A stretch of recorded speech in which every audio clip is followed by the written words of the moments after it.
Are you ready? Okay. Dear all, it's my great pleasure to welcome you to this public forum.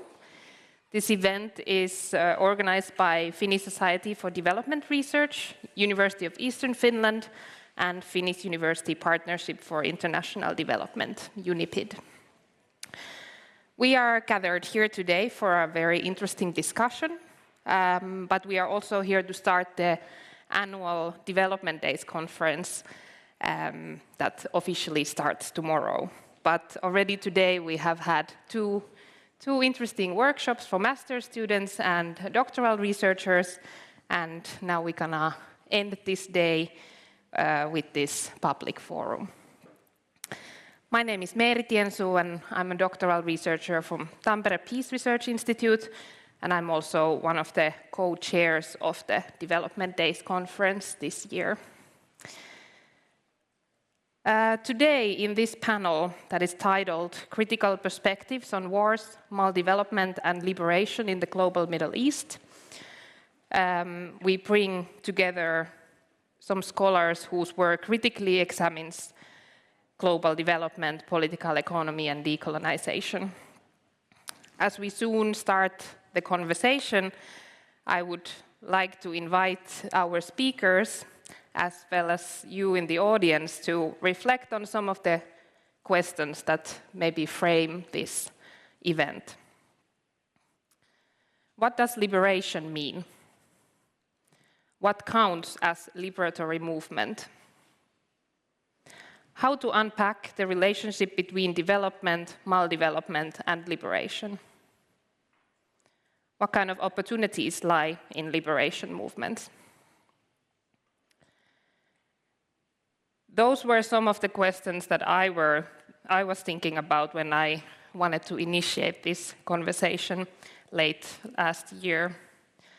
In my own doctoral research, I engage a lot with Syrian people who live in Finland, and during the past months I've been having interesting discussions with many of them that touch these topics of liberation, transformation, and also hope. The Development Days conference theme this year is Development Transitions Amidst Waste, Wars, and Maldevelopment, and I wanted to invite this discussion to reflect how liberation is connected with the conference theme.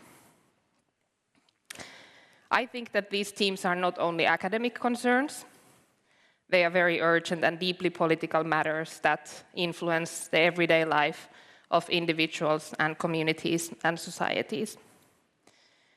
They also shape the possibilities that individuals and communities have. And that is why I think that it's very important that the academic community continues to explore how global power hierarchies and dynamics are connected to development transitions and struggles of justice as well. And not only in the Middle East, but also beyond. So while we are here today to analyze and discuss these themes together, I hope that the discussion also helps us to imagine and work toward more just and liberated futures. We are honored to have Alina Sajed, Ali Kadri, and Antti Tarvainen as our panelists today. And the discussion will be moderated by Lili De Paola, whose background and expertise in the Middle Eastern studies will guide this conversation. And before I hand over to Lili, I would like to briefly introduce our panelists. Alina Sajed, in the middle here, is an associate professor in the Department of Political Science and at McMaster University. Her expertise lies in the politics of the Global South, decolonization, and political, social, and economic challenges of post-independent societies, with particular expertise in North Africa and the Middle East. Next to Alina, we have a visiting professor, Ali Kadri. Ali is a leading scholar in political economy and development economics of the Middle East, North Africa, and East Asia. Ali has extensive experience that includes research at the London School of Economics and the National University of Singapore. And currently, he's teaching at the Sun Yat-sen University in China. And third, we have Antti Tarvainen here. Antti is a doctoral researcher in global development here at the University of Helsinki. He's also affiliated with the Finnish Institute in the Middle East.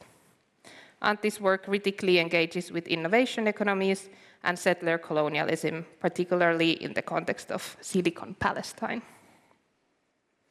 On behalf of the organizers, I thank you already at this point, and our moderator Lili, and also all of you who have joined this event today.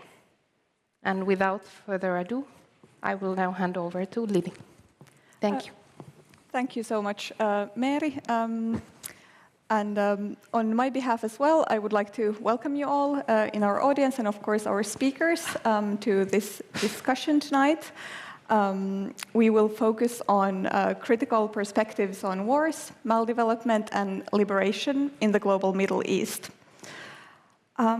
I would like to acknowledge that as we're having this discussion, Israel is continuing committing genocide against Palestinians in Gaza. They're also continuing to ethnically cleanse Palestinian refugee camps in the occupied West Bank. And at the same time, the USA and the EU have been ensuring the continuation of the genocide by continuing to support Israel and maintain ties with it as usual. At the same time, in the Middle East, in Syria, the regime of Bashar al-Assad has been toppled by rebels after 14 years of brutal civil war and frozen conflict, and of course, decades of dictatorship even before that. The fall of the Assad regime has brought back many echoes of the pro-democracy Arab uprisings of 2011.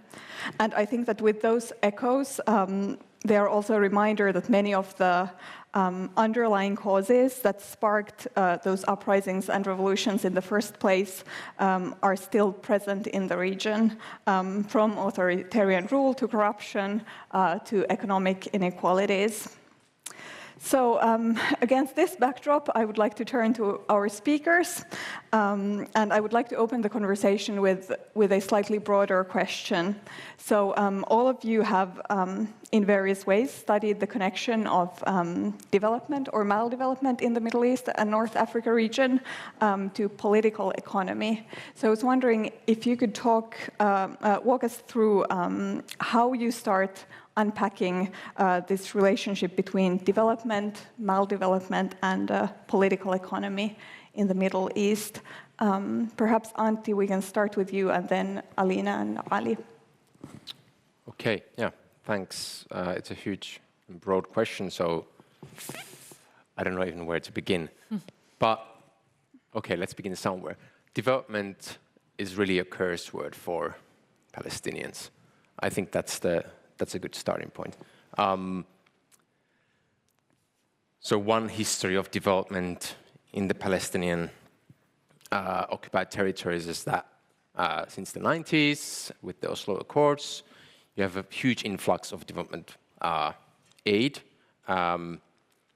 that sets public goal to establish the Palestinian state or gain independence. But what it really achieved and was planned to do was to increase the colonial dependency, the webs of colonial dependency among Palestinian elites, Israelis, and to really prevent the Palestinian state or liberation from taking place. But I think from the larger questions, relationship between development, maldevelopment, and what was it? Political economy. Political economy, yes. I think it's good to acknowledge that the suffering of the Palestinians is not primarily driven by what we normally think of as capitalist expansionism. So exploitation, the integration into the world system. That's not the primary logic. It is there. But in the case of Palestine, you need to combine the analysis of capital expansionism with settler colonialism. And sometimes those logics don't go hand in hand. Sometimes they are not the same, but they have tensions in between. So the position of Palestinians in the context of Israeli settler colonialism has not primarily been to integrate them into the economy, but rather integrate into the economy as exploitable labor. That hasn't been the primary logic. The primary logic has been the logic of erasure.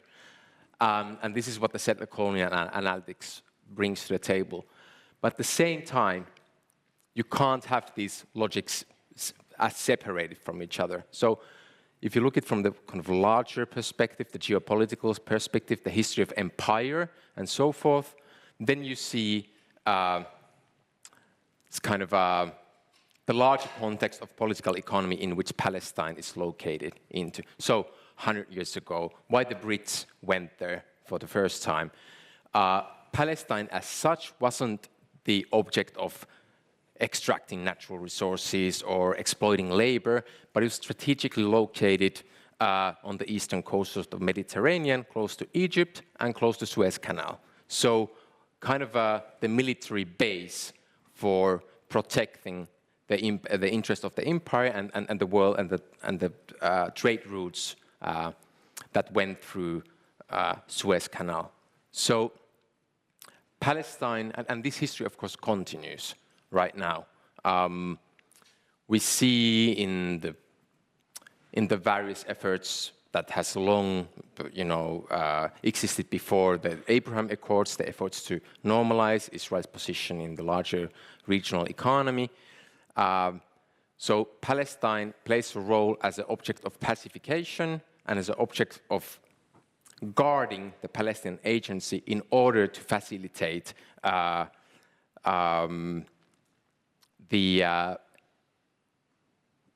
extraction of natural resources, for example, from the Gulf countries. So it exists in a strategic location in this kind of a map of world capitalism, but we cannot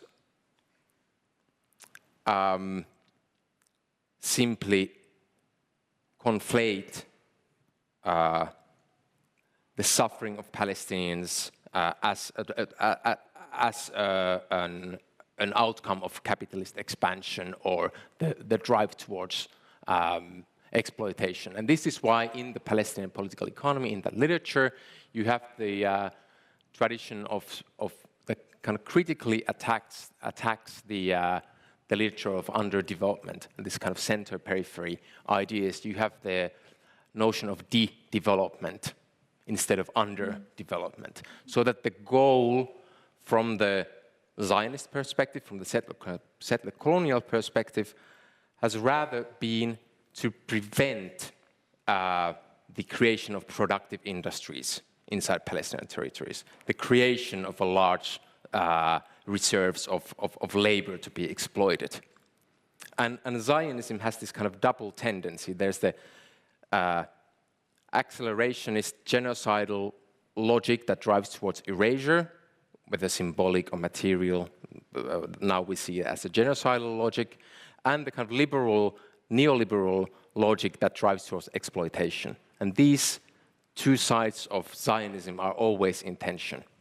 And now we see kind of the tipping point, what happens when this kind of political economy of death takes over. Great. Thank you, Antti. Alina, please. So I think that of the three of us, my research deals the least with political economy as such, but my teaching definitely engages the political economic aspect as well.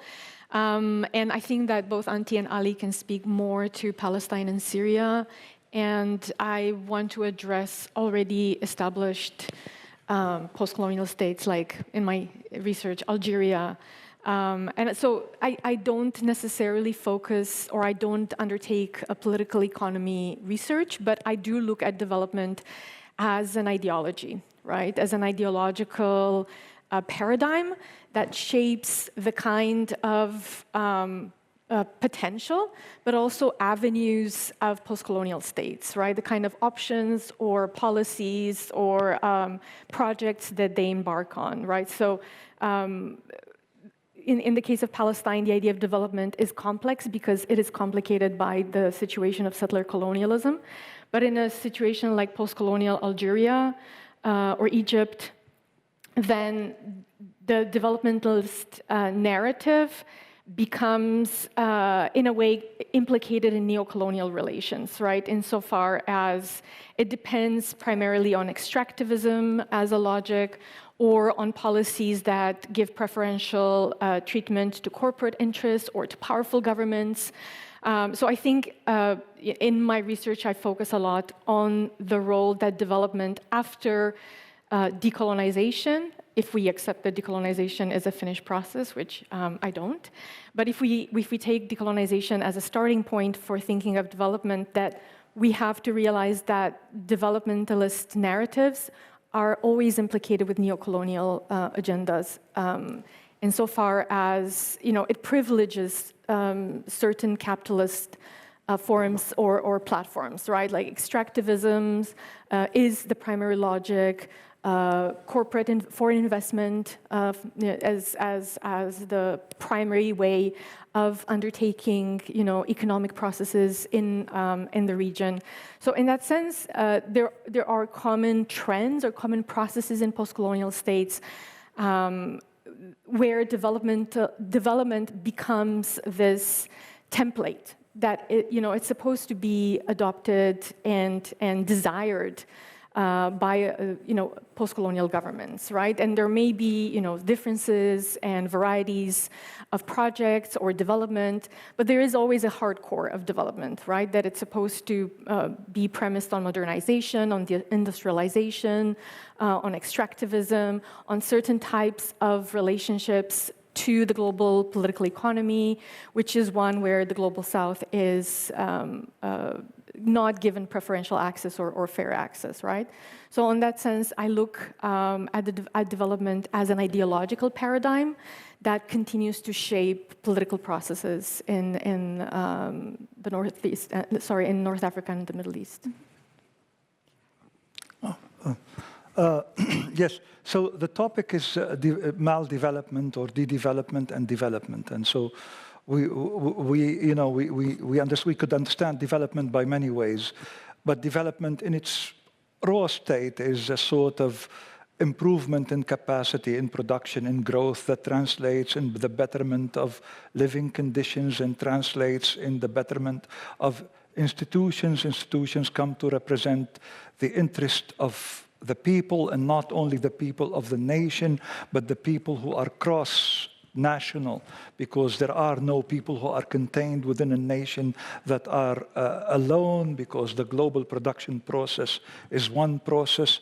The whole world is one factory at an ontological level, at the level of the real, at the level by which we produce things to eat with.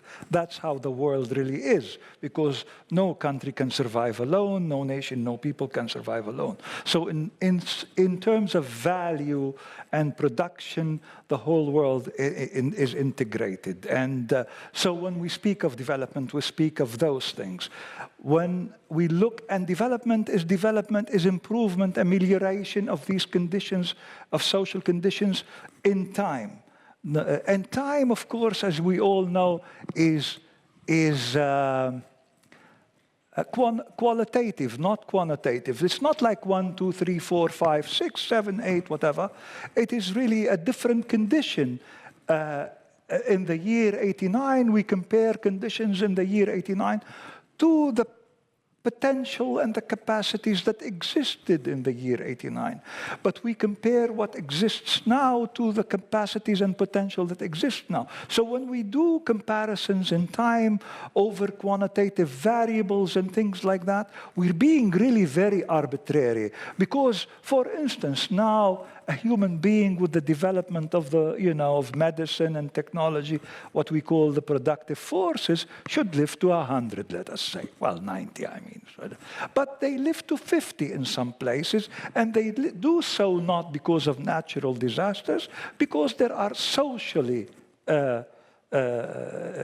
affected disasters. So comparisons across time and are very arbitrary. They can be done, everything can be measured, but we must know what we're measuring. So when we look at the Middle East, for instance, and specifically the Arab region, we see that over time there has been a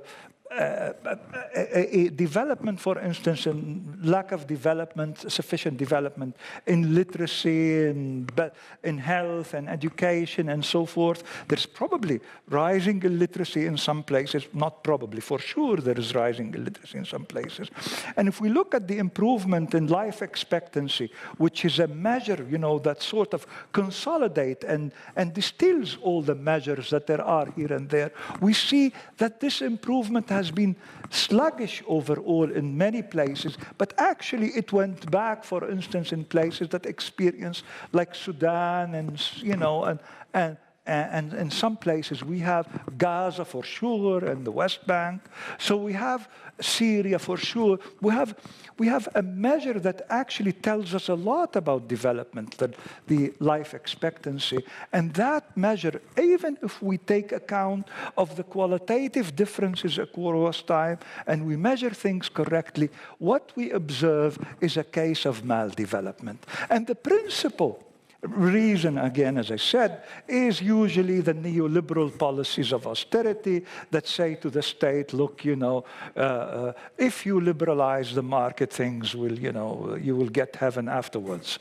Well, we know that this, in a cooperative world, in a world where everybody loves everybody, then we will have a situation as such. We can have anything goes if there is love is the basis of existence. But in a competitive world where you need to basically compete, cutthroat to compete. So cutthroat competition is literally cutthroat. And it's the war of each against all and all against all. So what we have is a situation where,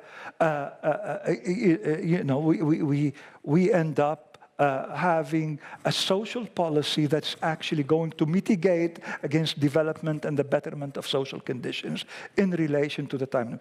And what is worse in the area there is that war is also a social policy of sorts, because war is, all of us think of war as something, marginal to social life, but war is the basis of social life. War is the essential building block of all relations when there are profits to be made, because if you want to compete for profits and you compete and the agent of competition is the nation or the international class of sorts, then you must cut costs, and by cutting costs you need to cut lives, because you need to disempower the people with which you negotiate to get to extract whatever you're going to extract. So because nature and man are subject and object are inseparable, what you have is the extraction of resources becomes a process first of extraction of life, and it is the extraction of life which is the basis for profitability. Now, if you read the usual jargon, everybody talks about extraction. I went there to get the oil. Well, the oil, is there already. The oil has somebody living on top of it, and you need to chop the guy's life and then get the oil. So the extraction of life is the primary driver for profit. So of course that's nothing new. It's just taking something like that has been said that living labor is the source of profit. And you say, well, making living labor dead is the source of profit. Now war is essentially an industry in itself, because war, you hire somebody, you give them a machine, and the machine produces death. the death of somebody. So you have a process which is, an industry, a factory. Somebody takes money, produces a soda can, and the soda can goes for sale. And the same thing is for death sells. Somebody is making, there are bonds that were issued to finance, and at least in one aspect, there are rents. This is reality that we don't see it. In fact, we all think of war, that it is a cost. But war is essentially a basic place in the production process that is a predicate, that is a pedestal for the rest of the production process, because it minimizes the cost. So it is an industry in itself, because somebody is getting paid from the machinery and the wage labor that is employed in it. And it's also an industry that is essential to the work of other industries, because it cheapens the life of labor and the life of resources and so on, because the life of labor before the life of resources, because of the subject-object unity. Now, the area of which we are speaking is subject to all of these things. It's subject to war as an industry, and war as an industry that supports other industries. And it's also subject, where there isn't war, it is subject to the neoclassically inspired economic policies that drain the life out of people and shorten life expectancy over time. It reduces education, it reduces health, and it reduces... Now, this is not unnatural, as I said. It has nothing to do with morality. There is a law of profitability that runs the globe. The law of profitability says, if I need to make profits, I need to compete, and I need to cut costs. And to cut costs, the best method for cutting costs in the past, which supported the rise of capitalism, was slavery. Slavery was a cost-cutting measure, because you paid nothing to the worker. Now, we've developed since then. We've developed such that the conditions for the shortening of life are themselves the fuel for profitability. And that condition is new. It is a waste condition. We're wasting the planet and wasting lives to make profits. And so the law of profitability has reached its logical end. Very few things reach their logical ends. But because there is very little opposition, and the Western frame of thought is geared altogether through the cultural paradigm, well, I don't like the word paradigm, but I've just used it, to basically make sure that there is money to be made. So it is inseparable from the cultural context in which it is bred. And it breeds through the Eurocentrism a logic that says we're progressive, but we're only progressive for ourselves. We're not progressive for others. And that sort of anti-internationalism position is a very dangerous position in the hegemonic thought that exists. And so, it's, as I said, what is happening is natural relative to the law of profitability. All one has to see is the few aspects of war as an industry in itself and so on that relate things together. So it is not unusual to see that. If you look at world history, in some estimates between 1500 and 1900, there was something like 400 million lives lost to colonialism in one estimate. That's a lot of people. That's 10% of the population or 20% of the population every year then.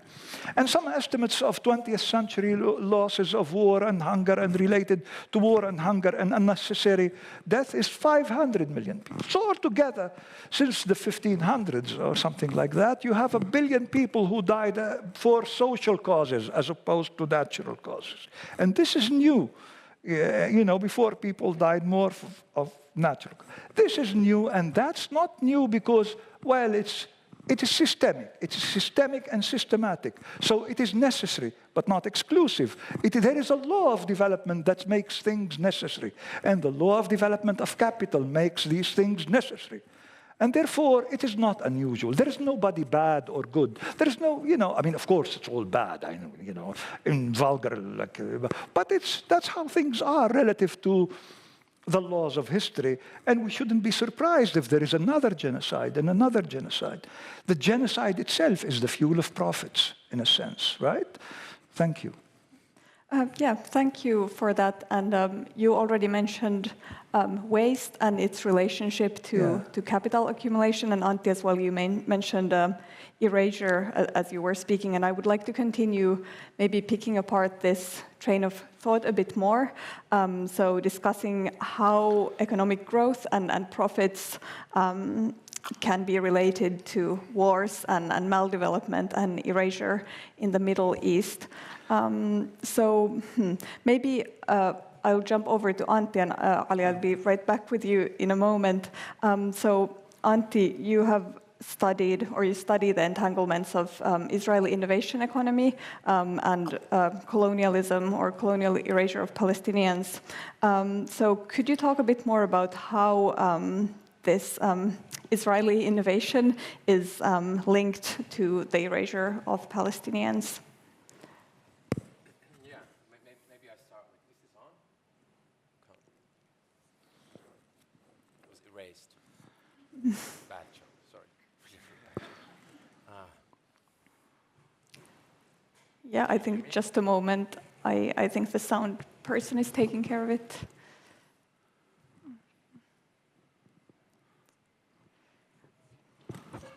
Oh yeah, here we go.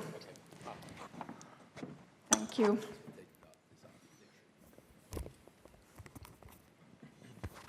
Sure, okay. So the logic of erasure and innovation economy. So many connections. So I've been studying the role of the connections between Silicon Valley in California and Israel-Palestine. And it's the role of this relationship, which is political, technological, historical, institutional, and so forth, in the settler colonization of Palestinian territories and the Palestinians. Maybe one aspect to highlight from, just picked up the word on the kind of the qualitative nature of time, and I used it in a totally different way than you did, but I just borrow the word. One of the things in which innovation comes from a Latin word novus, novelty, new, and settler colonization and colonialism more generally are connected, is this through imaginaries of the future, the novelty, to whom through the new, do the new worlds belong, to whom do the futures belong. And innovation economy is a specific constellation of imaginaries, materialities, and so forth that rests upon the logic of speculation. So the appealing dreams of the future are necessary for the expansion of innovation economy. You can think of any startup hero or whatever that comes to mind that tell big fancy dreams about the future, and that is how they gain capital and investments. They need a good dramatic story about the future. And this, in Palestine, this, the settler colonization itself has always been depending on appealing future imaginaries.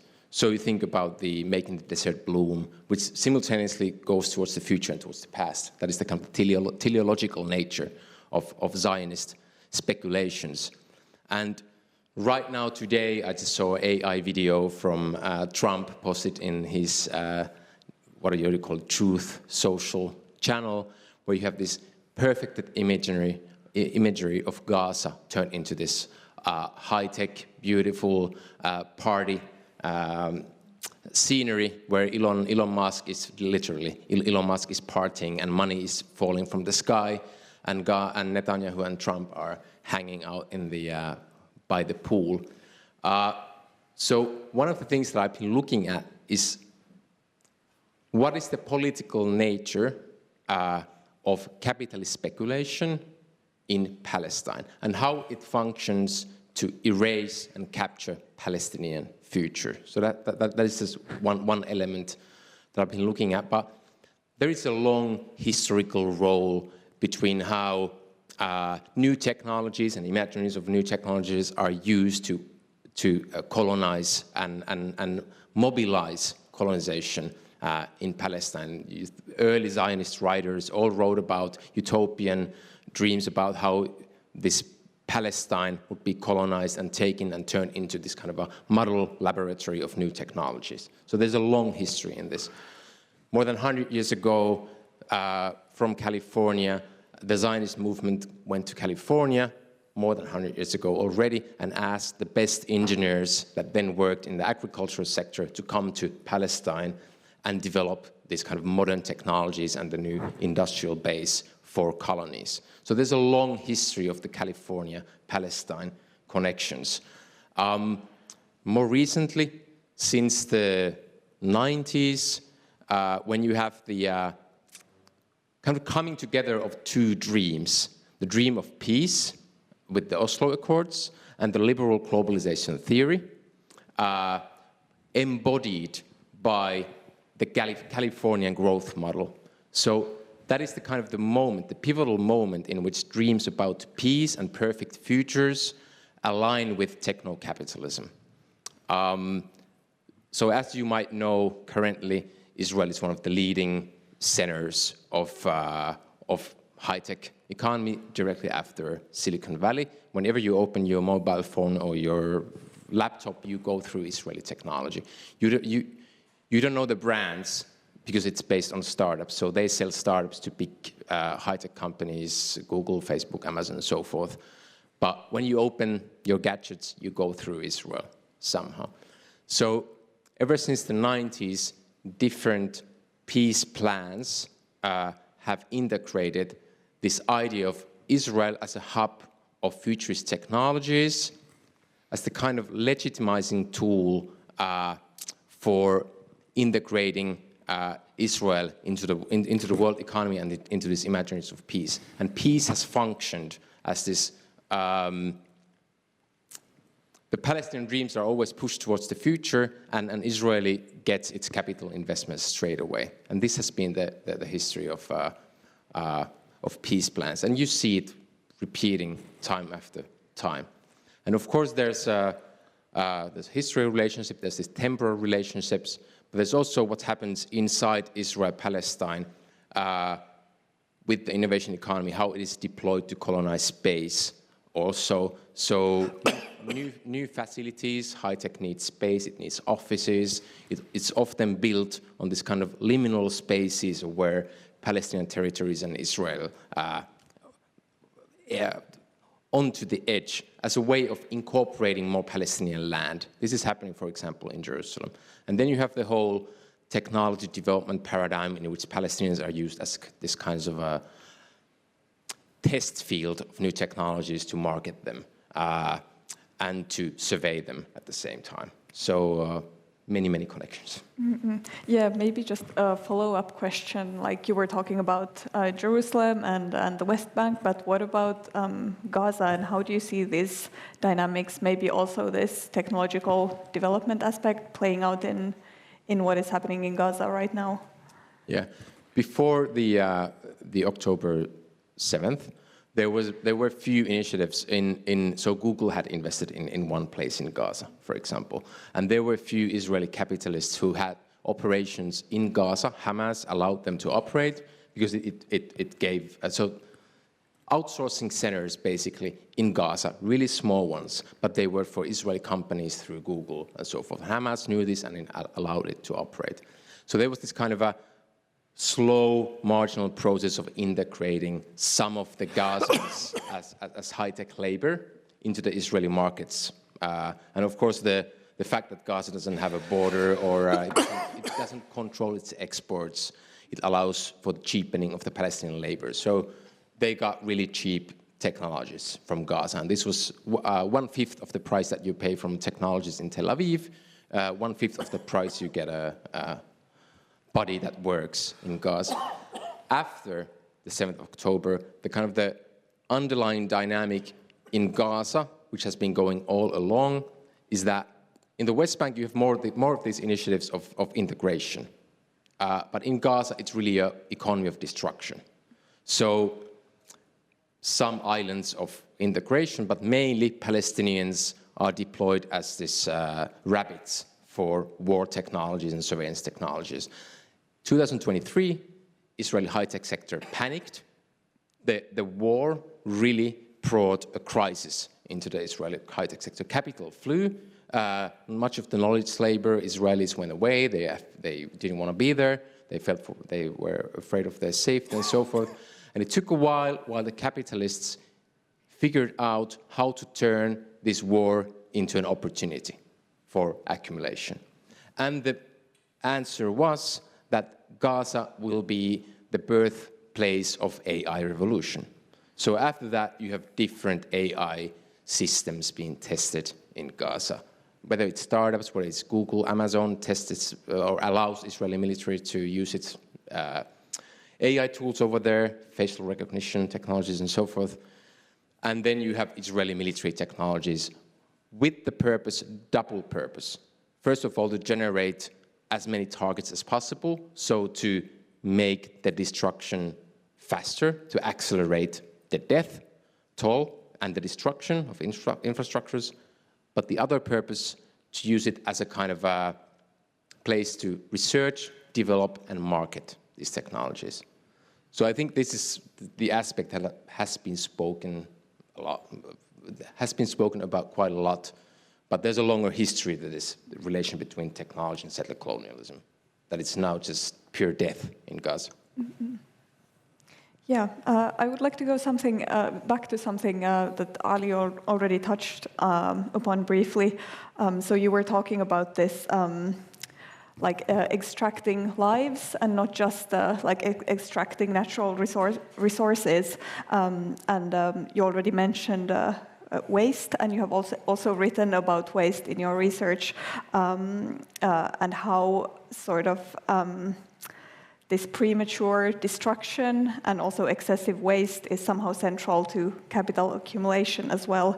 So I was wondering if you could talk a little bit more about this concept of wasted or extracted or wasted lives, and maybe you could also explain what exactly you mean by waste in this context. Well, thank you. I mean the obvious, really. If we look at the achievements of civilization so far, right?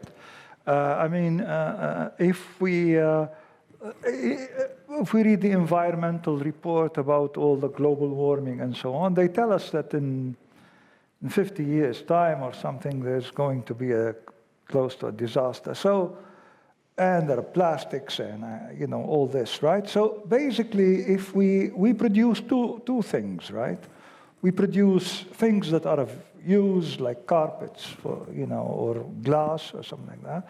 But we also produce their derivatives, the pollution that comes along, or the social labor that suffers in the process and loses its life because of the drudgery of work and so forth. So we're wasting. We produce a lot of waste, a lot of human waste, humans who are wasted, prematurely wasted, and we produce a lot of nature which is prematurely wasted. Now, overall, if we take stock of things, right, and that's the obvious, right, we all see that civilization is about material and spiritual development, right? But if we look at, when we take note of the fact that there's so much waste, so many prematurely wasted lives due to war and socially induced ailments and policies so far. And when we look at the environment, at the subject, at the object per se, the object of social activity, we also see that we're such a civilization that is amassed so much waste in environmental waste. And what is worse is that because nature is never inseparable from man, the waste that we created environmentally weighs heavily on the lives of people that are living and shortens their lives as well. So it's sort of creating a war machine. The dead trees and the dead environment and the sickened environment is it. So if we read the phenomena, what is apparent, not the other type of phenomena, what is apparent before us, what is the general appearance of things before us, We see we made so many bad things, rather, right?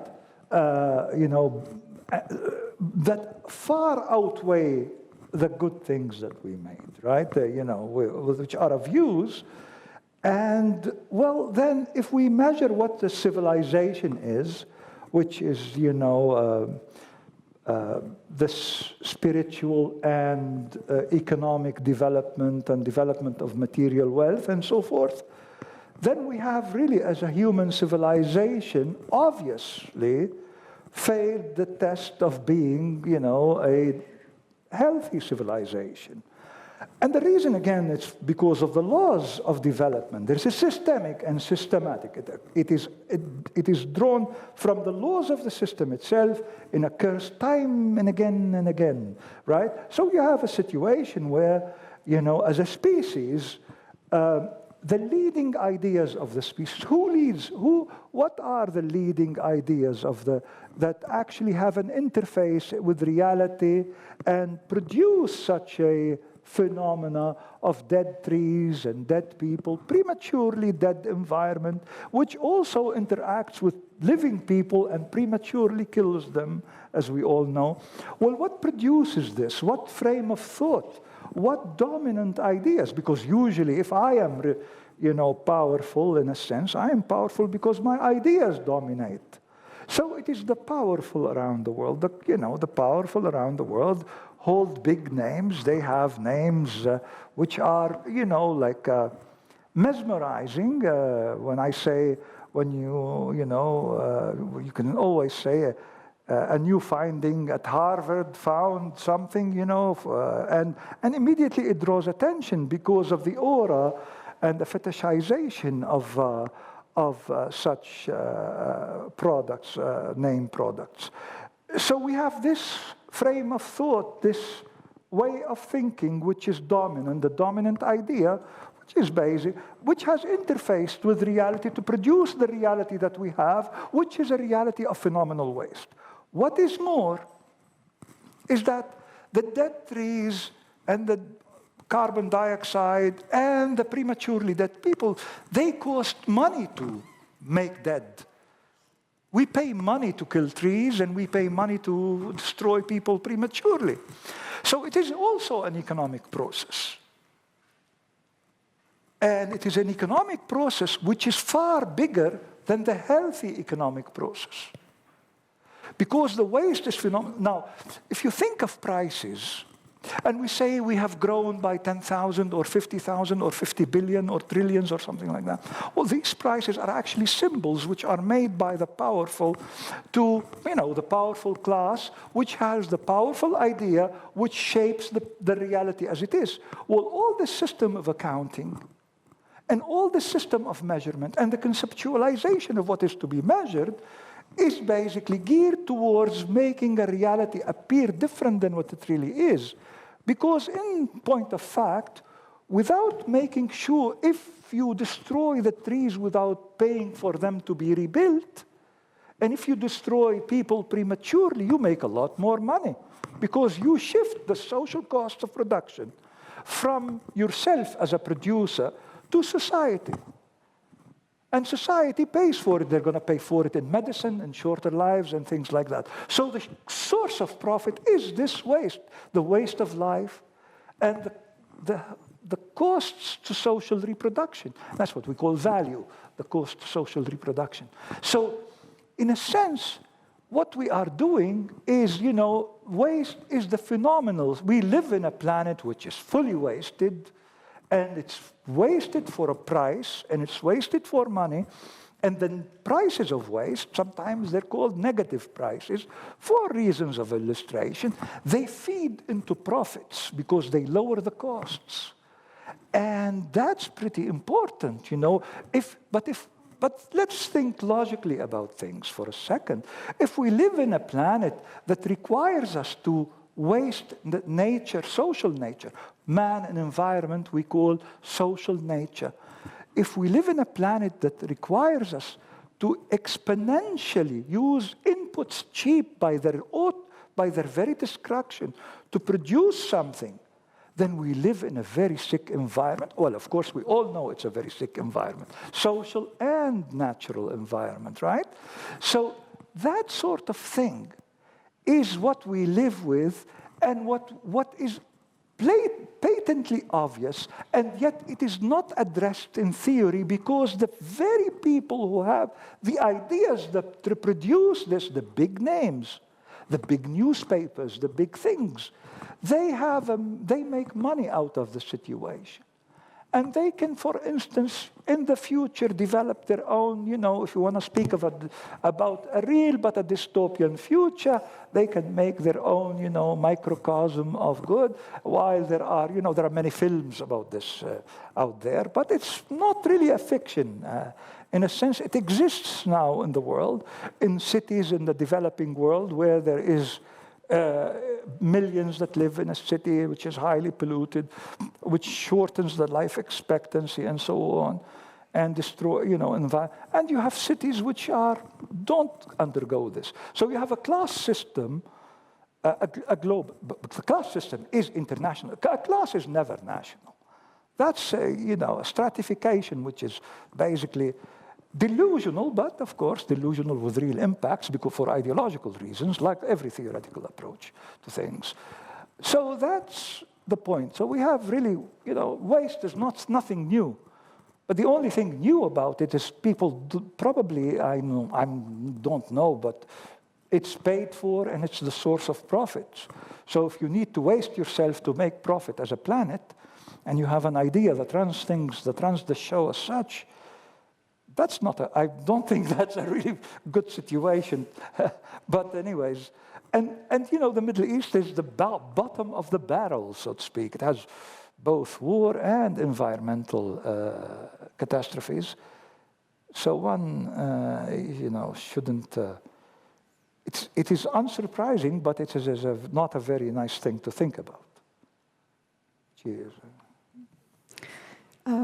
Thank you for sharing all of this. I think so far we have focused really heavily on the maldevelopment and war side of the discussion. I would maybe like to shift our focus a bit more towards liberation. Of course, Middle East and North Africa are also sites of decolonization movements and liberation struggles, most recently in Syria, but of course the history is much longer than that.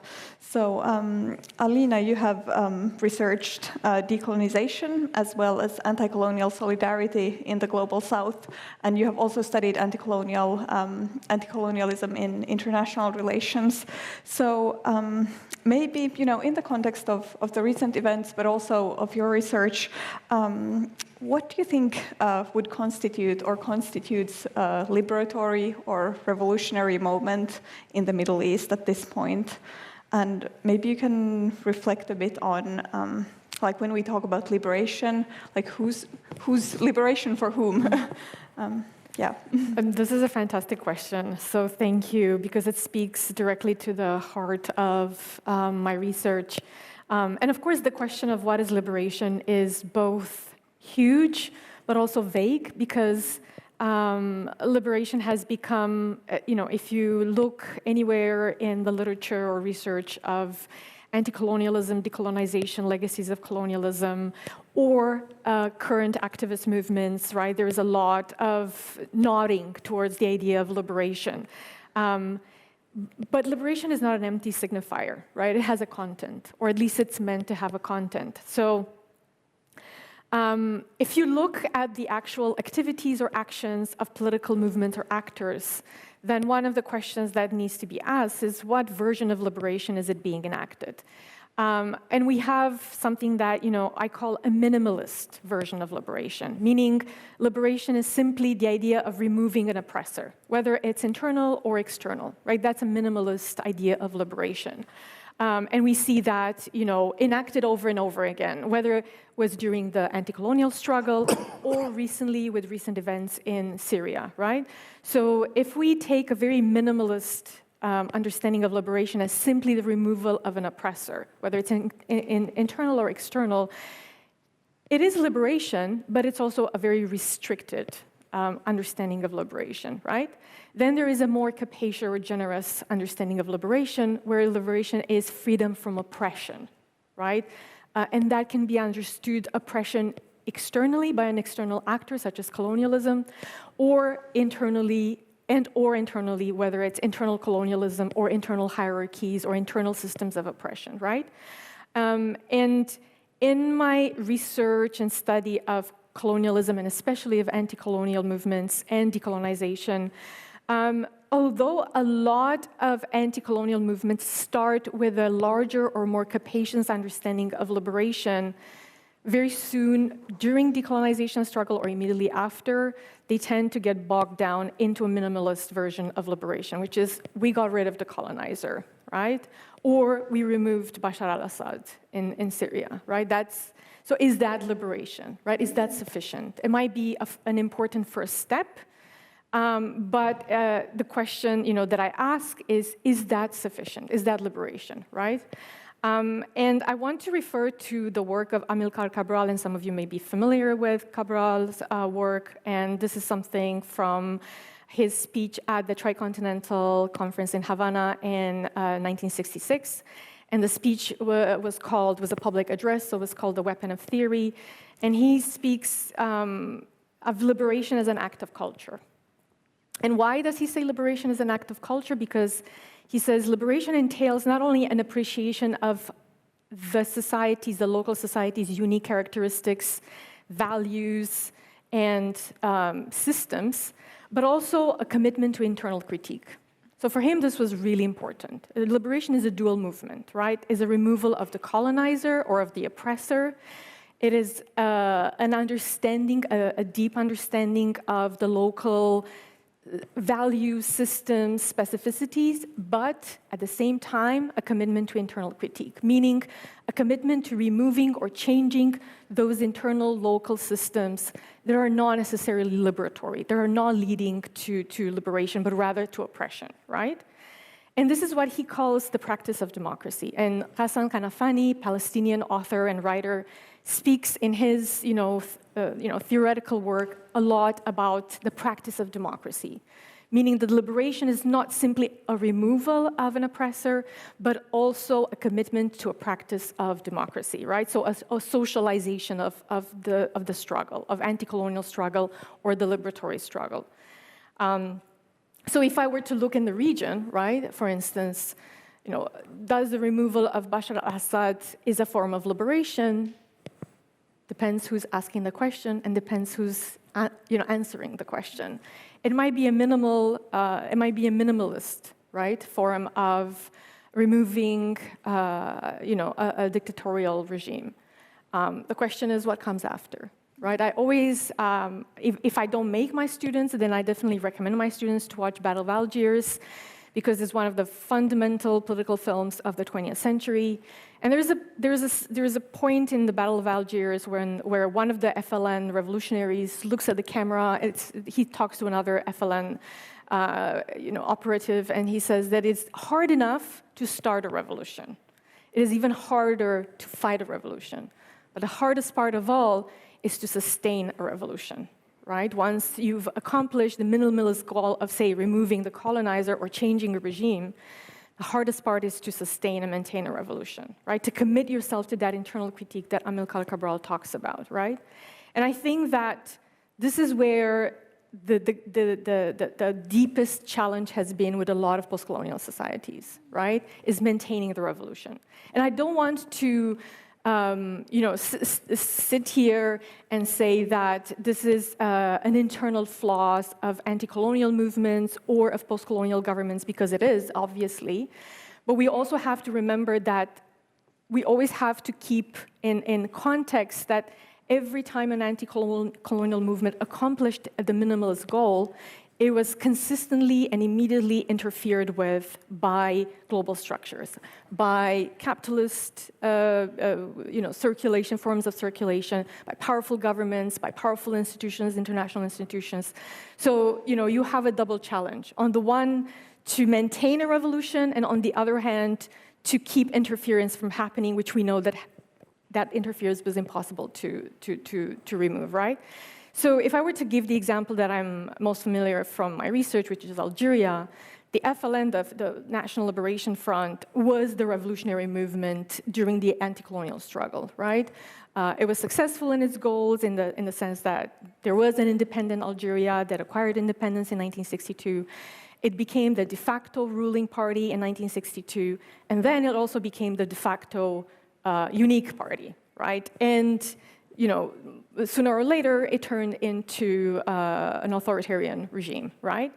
Then you fast forward to 2019, when you have the massive protests in Algeria and Lebanon and Iraq and Chile and other parts of the world that are spearheaded by social movements, students, that are against the FLN. The FLN morphed from an anti-colonial movement and liberation movement, a revolutionary movement, into the establishment, right?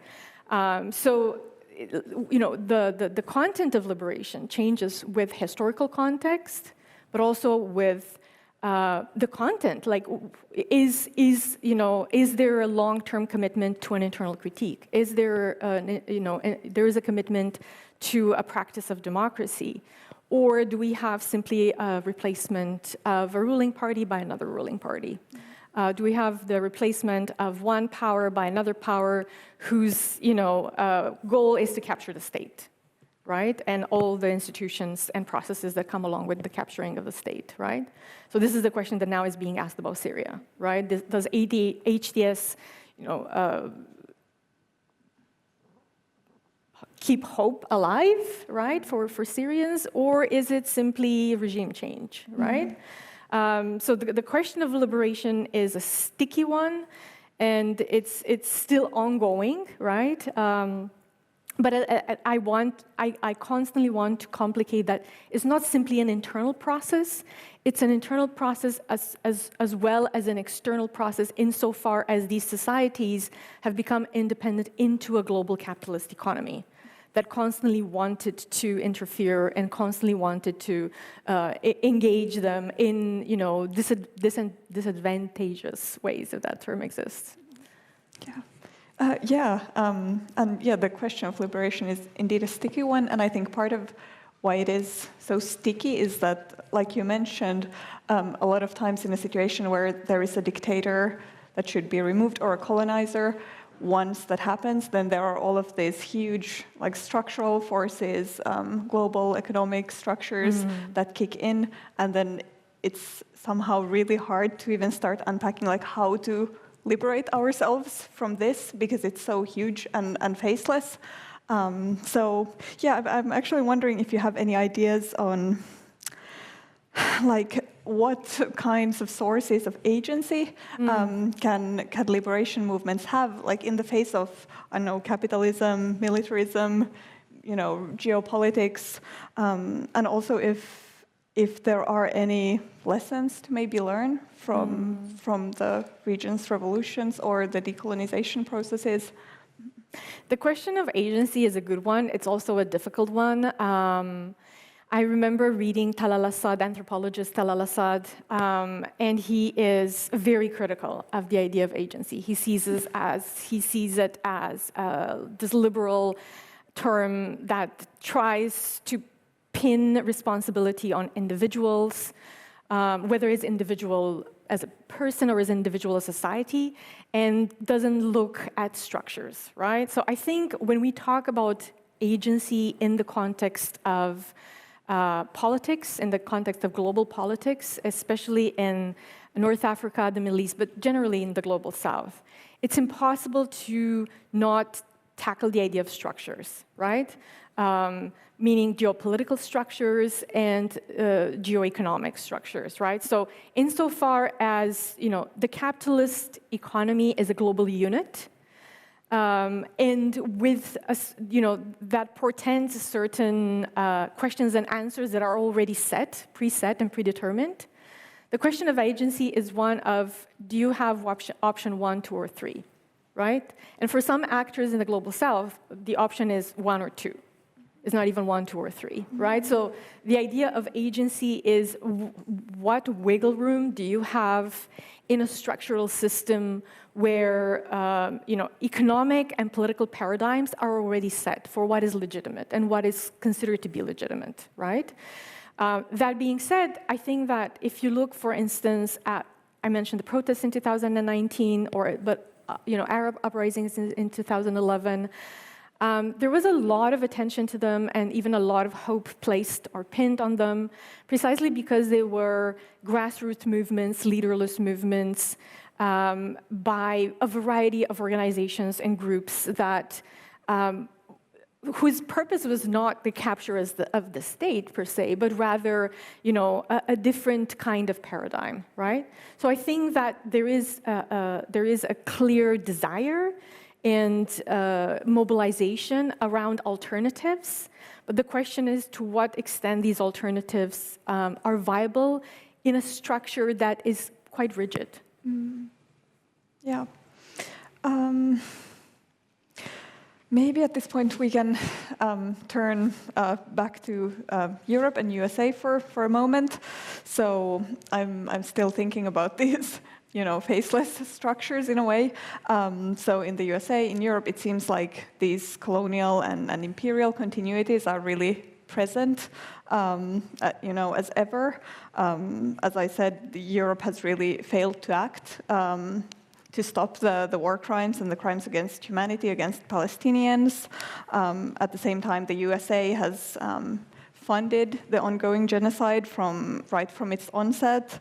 And most recently, under the new Donald Trump administration, we've seen this really overtly imperialist, colonialist approach to advancing U.S. foreign policy interests, be it in Israel and Palestine, or in Ukraine, or in Congo. And then at the same time, there's been a lot of talk about the rise of these emerging economies, such as BRICS or MINT. So BRICS would be Brazil, Russia, India, China, and South Africa. And I think these days, a bunch of other countries as well, like the UAE and Egypt as well. And MINT would then refer to Mexico, Indonesia, Nigeria, and Turkey. And there's also been talk about how countries in the global south have also come together, for example, in support of this genocide case filed by South Africa against Israel in the International Court of Justice. So I'm wondering, how do you see these shifts? Do you see them as some kind of meaningful challenge to the status quo? Or do you have doubts or questions that are related to these developments? Any one of you? Antti, would you like to start? Or? Maybe some question from the floor, too. I can say something quickly, and maybe we take a round. Just quick, I wanted to comment on what I think was really good definitions, and I really liked what you said there on the kind of the form or the mode of liberation and the idea of minimalist and so forth. I was also thinking in the context of Gaza and so forth that the question of also when those questions are asked, who asks those questions and how, is really crucial.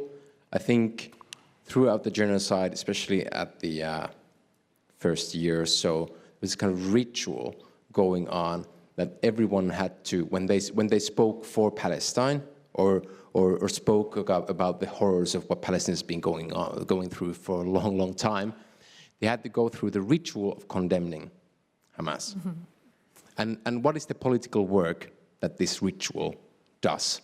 I think it kind of exemplifies that the importance of when and who is asking that question. And I think I just read the recent essay from Enzo Traverso, who really kind of dissects this idea of when do you ask these questions about political violence or about the authoritarianism of these movements.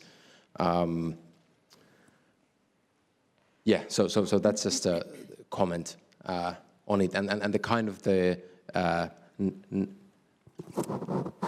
naivety of the urge to condemn anything that is violent without giving non-violent tools or paths. So it's kind of this ritual that we do for ourselves here, maybe in the West. But on the question, just briefly, I think in the context of Palestine, 2021 was kind of a shifting moment. There was a unity intifada then, and you really saw this kind of emergence of a bottom-up, people-led movement that was born out of a frustration on state power and on state support, whether it's the Palestinian Authority or whether it's so-called Third World Movement that really had failed the Palestinian solidarity. And part of the erosion or the corrosion of that Third World solidarity has been the Israeli export of technologies and this authoritarianist model that we've seen more and more third world countries, so-called third world countries, India, for example, going towards the right-wing fascist model and leaning on and depending on Israeli technologies to reproduce that model. But I think now, recent changes, South Africa's role and so forth, we might see some kind of remobilization of global North, global South, and this kind of multipolarity that can give Palestinians new resources of state backing as well. But I think it's up in the air. Yeah. So just to go back to the question on the BRICS, because that's an excellent question. I would answer, to what extent is, now the BRICS have been expanding and they are in the process of expanding, so it's BRICS plus 10 and it's supposedly going to increase. To what extent this new development, relatively new development, is a challenge to the status quo, right? And the answer is both, it is a challenge and it is not a challenge. It is a challenge insofar that we have to take into account serious developments. For instance, the rise of new regionalisms under the leadership of the BRICS, like the Shanghai Cooperation Council in Central Asia or South Asia or Latin America under the leadership of various BRICS members that actually have challenged the U.S. presence in the region or the U.S. influence in the region, right? Or not to mention, the investment in this alternative financial infrastructure that China has pioneered, in a bid to delink from the dollar, the hegemony of the dollar, and from the hegemony of the Western-dominated financial system. So I think these are clear instances where the BRICS do challenge the status quo, right?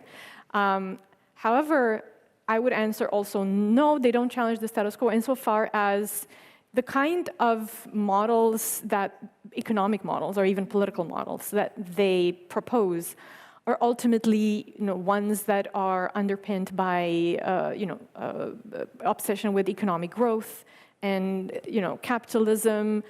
So they challenge the West, at their own, at the Western game.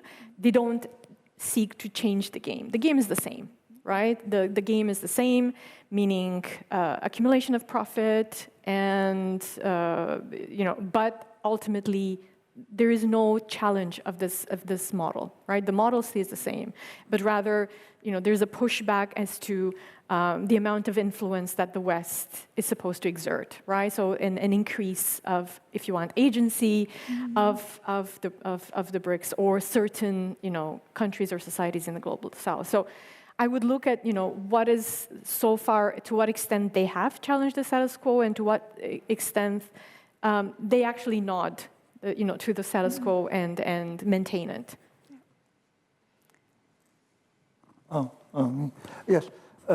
Well, again, I always stick to basic facts in a sense that we are a social order, the global social order, and the global social order consumes inputs, consumes workers, and consumes nature to produce things that we use, and it does so by producing more waste because waste cuts cost. If you waste trees and you don't pay for it, if people on average live shorter life relative to the historically determined average at the time, then that's less costs. You don't have to pay much, and those who sell things for which we haven't paid much make a lot of money, and that's what really happens. So there is a social metabolic order of consumption and production. And in this order, it's like a metabolic order in a sense, if you want to see it in a simpleton way. I eat things and they give me calories, and I move, and because I've got some energy from the sugar I've taken or something like that. But the point is about consumption, in a social order who's governed by the fact that you need to cut costs all the time in order to sell things and make profits, is that you have to exponentially, because you need a profit rate, and the rate, when it's positive over time, that means the levels, the amount of money itself is exponentially increasing. And that means the inputs have to be consumed at an exponential rate relative to the time. Remember, I said at the beginning that time is qualitative. You compare every time in relation to the advancement in which the time exists, because different qualities mean different measures all the time. So when we say that, when we say we have a social metabolic order that is exponentially decreasing lives relative to the time, destroying nature relative to the time, so it expends less on it in order to make profits. We look at the Palestinian case. Well, we look at many cases of national liberation, but given that this is the case here, and we see that the lives of Palestinians, Arabs, is being consumed at an ever-increasing rate. That means they are no longer existing on Earth, on average, relative to what they could exist because of the policies and the wars that are being exercised against them. So if I carry out, let's say, a war on the Congo, and I carry out an ideological war on the Congo and so forth, then the life expectancy decreases. On Yemen, the life expectancy decreases. And they exist less. They are no longer in existence relative to the times. And time, the quality of development for a global order that represents a single factory, a single unit of production, is the same. So what we have here is we have consumed people in order to make profits. Consumed nature, people are social nature. Consumed specifically people. So in that sense, the war of national liberation in Palestine is not simply about, ideas of nationalism. It is really about a question of existence. And often, national liberation heroes of Palestine have called this war Harb Wujud. It is literal, it is not metaphoric. It is not about, being a splendid Arab or something like that. People live shorter lives, literally live shorter lives. So their struggle is a struggle for real existence. It is not a struggle for, metaphors of culture or anything like that. I can speak at this basic level, which I know for sure exists because it's an objective condition out there. If you read the WHO reports about premature deaths in the West Bank, if you read the latest publication on the life expectancy in Gaza, you see literally there is a tremendous loss of life, premature loss of life. And as I said earlier, this is the source of profitability, the source of profits. So what we have is a situation where, that also, this is not a particular condition. All wars of national liberation are a war to exist. And that, you exist by developing a collective, a popular democracy. Not any democracy, a people's rule. And the people's rule that is not people's nationally centered, a people's rule that is, you know, with nationalism not an end in itself, it is an end to achieve internationalism. That sort of people's rule, because democracy is a form of exercise of power. I mean, in the United States, is it possible to get anybody but Democrats and Republicans in office? I mean, you can see the state of mind is what crystallizes, also in many Western countries, it's what crystallizes in the form of government. So you don't need prisoners of conscience in many in these instances, because the regime is stable relative to the consensus that it has drawn from its masses, and it is stable because the potential of the masses is the same as the potential of the regime itself, which is the potential of capital. That means it has no revolutionary potential. It has no interest in changing the order existing, because it derives its existence from the predicate of making other people's lives consumables in shorter periods. It is the dividend it derives from consuming other lives. So you have a world in which some people consume many people. And you know, that's the real image of things, you see?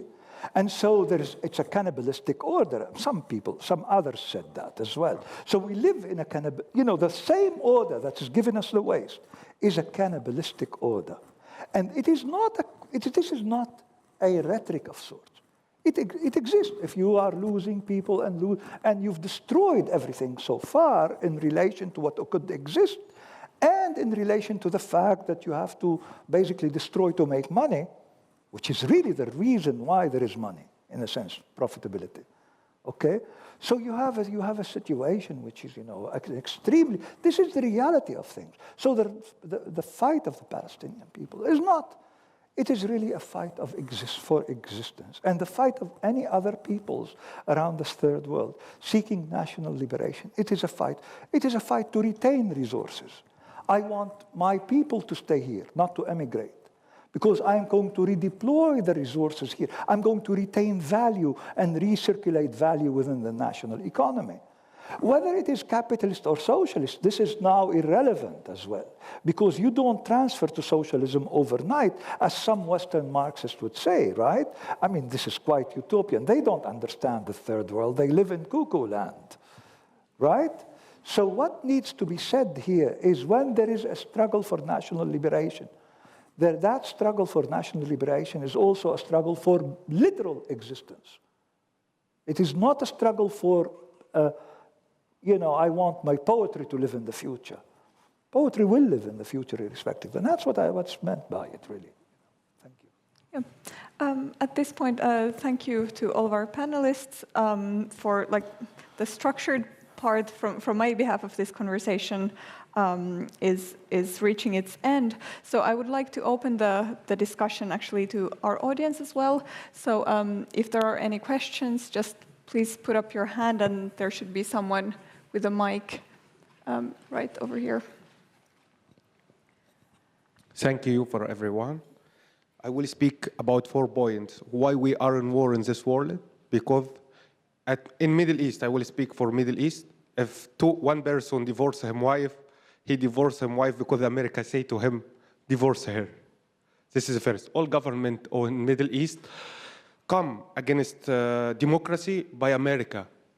Okay? Egypt, Libya, Saudi Arabia, Jordan, Palestine, and Israel also. Netanyahu stops war because Trump say to him, have to stop. Otherwise, we can't get it weapon. War in Trump want to migrate Palestinian people from Gaza because of nutritional wars, underground oil, Ismail Kiksi. We can move on. One more. To defend about your country, this is your rights. For example, now Ukraine defends about Ukrainian land. Of course, Gaza have to defend. Against Israel, of course, against Israel. Against Palestine, people who work against Palestine. Against Egypt, for example, Egyptian army want now to get it in Gaza. Why? I am Egyptian, but why we get it in Gaza? This is Gaza for Palestinian people, not for Egyptian. okay? But because of Trump say to General Sisi, go, you will get it money, and you want money. Yes, I will go. For example, all people now construct the future of Gaza, of Palestine, without Hamas. But how to put Hamas away? Hamas is win already. Hamas defense about Palestine, about Gaza, have weapon. If you have force, military force in Middle East, no one can put it you away in this world, okay? If you have military force, for example, Mohammed bin Salman, this is the kingdom of Saudi Arabia. For Saudi Arabia, this is name made by United Kingdom. In the past, it's Hijaz. Mr. Ali knows this. Jordan, this is also new country. This is Palestinian land in the past. Jordan, it made it by United Kingdom, if you read history. And the United Kingdom... What's the question? Yeah, question, war, if you want to stop this war, you can speak with America, because America have technology, have weapon, and control this world. Okay, everyone have to be American nationality, because only government of America work to make American people top of this world. Okay, Kiitos paljon. Thank you for the comment. Are there any other questions?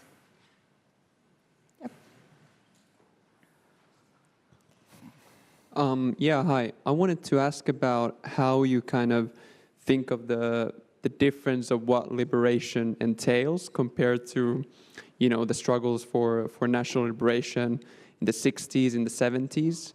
I think one striking thing is that when you read writers like Fanon and Cabral and so forth, you really get this sense that, you know, they believe that something like liberation is right around the corner and that it's actually like fully realizable. And even in the context of someone like Walter Rodney, who kind of wrote and thought in a post-colonial context, he too, right, really, you know, you have the sense that something like revolution is actually possible. And in our moment, you know, the kind of prospects for something like this are quite grim. And I think, you know, this kind of collective despair, melancholia, and so forth is really widespread. So I'd be kind of interested in hearing what you think. Is there anything we can kind of resurrect and draw from this kind of past conjuncture? And what that kind of translation of, if we think about Pan-Africanism, Pan-Arabism, today, is there something that we can kind of learn from it and draw, and what does kind of liberation look like today compared to the kind of past conjuncture? Thank you.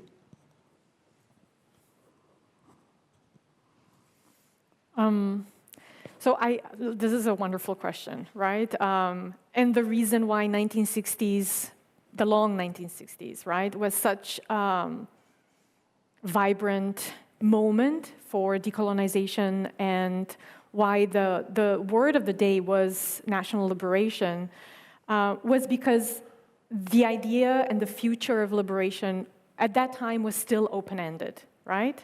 Meaning we are, you know, in the process of freeing the territory, freeing our societies from oppressors. We have a chance to build something new, right? What happened immediately after? Well, counterinsurgency throughout, you know, the third world. Whether, you know, we are talking about covert counterinsurgency or overt through political assassinations. Between 1960s to 1980s, we have a string of political assassinations throughout, you know, Africa, Asia, and Latin America. Walter Rodney, as you mentioned, was assassinated in 1980, right? So he kind of, you know, is one of the you know, famous figures, you know, political figures alongside, you know, Lumumba, Cabral, assassinated, Sankara, assassinated, right? So anytime there was an actual alternative to the system, to the status quo, that was eliminated, right?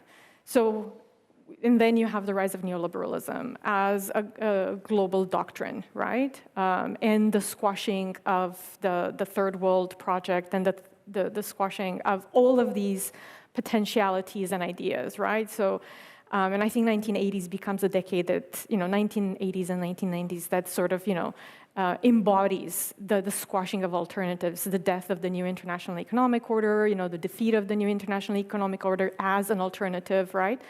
So today, the kind of hopeful potential, I see it, like the most recent instantiation of it, I saw it with the encampments, right? The pro-Palestine encampments on universities.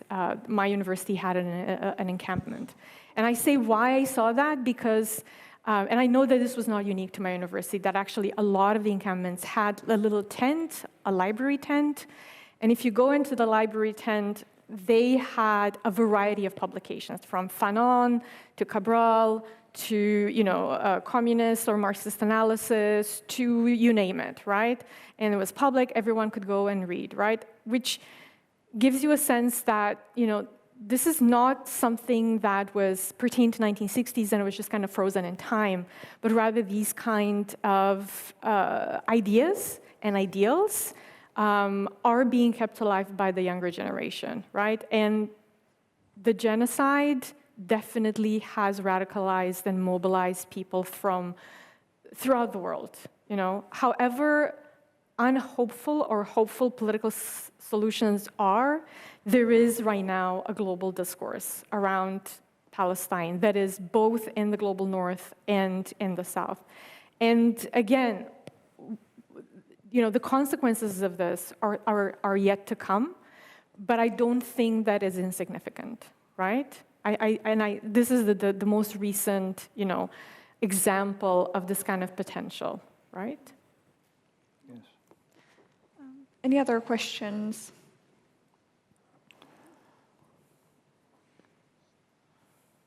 Good. If there are, yeah? Thank you for this panel. I'm thinking about the cannibalism, right, Ali? And I'm thinking that the state is perhaps the ultimate cannibal of waste and turning nature and socio-natures into waste. So as long as we have states in the system, we will always have this economy, politics based on taking waste and turning life into waste to operate. And I'm thinking, the image that came to mind actually was South Africa, who is playing the game, the performative game, with the accusation of genocide at the International Criminal Court with one hand, and with the other hand, taking advantage that Petro, the president of Colombia, stopped selling coal to Israel, and South Africa is actually replacing that market, occupying that market and selling coal to Israel. So with one hand, they're saying, oh, bad Israel for genocide. With the other hand, they're fueling the genocide, selling coal. And ultimately, despite the history of South Africa and the contemporary politics of South Africa, it's a state in a global market based on waste, and it thrives on waste inside and outside. So I don't know if it's a question, but it's more of a comment and food for thought.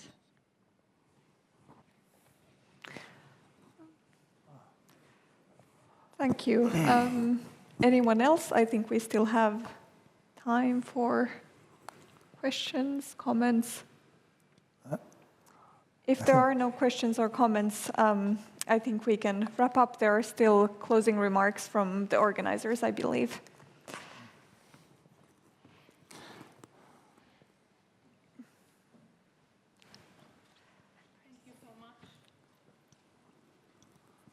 Let's try again. Yeah, thank you so much, Antti, Alina, and Ali, and special thanks to Lili also for moderating this discussion. Before we close this event, I would like to ask Kaisa Kurki from UNIPID and Roseana Avento from the University of Eastern Finland to bring a little thank you for you.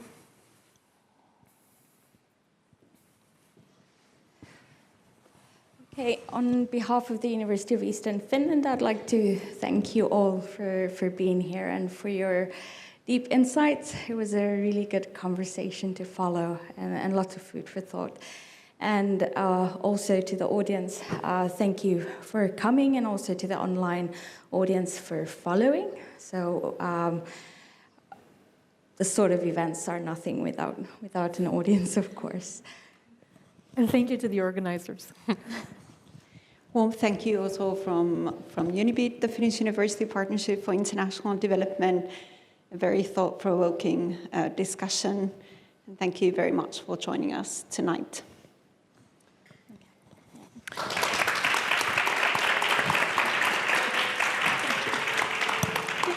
Oh, thank you. Very kind of you.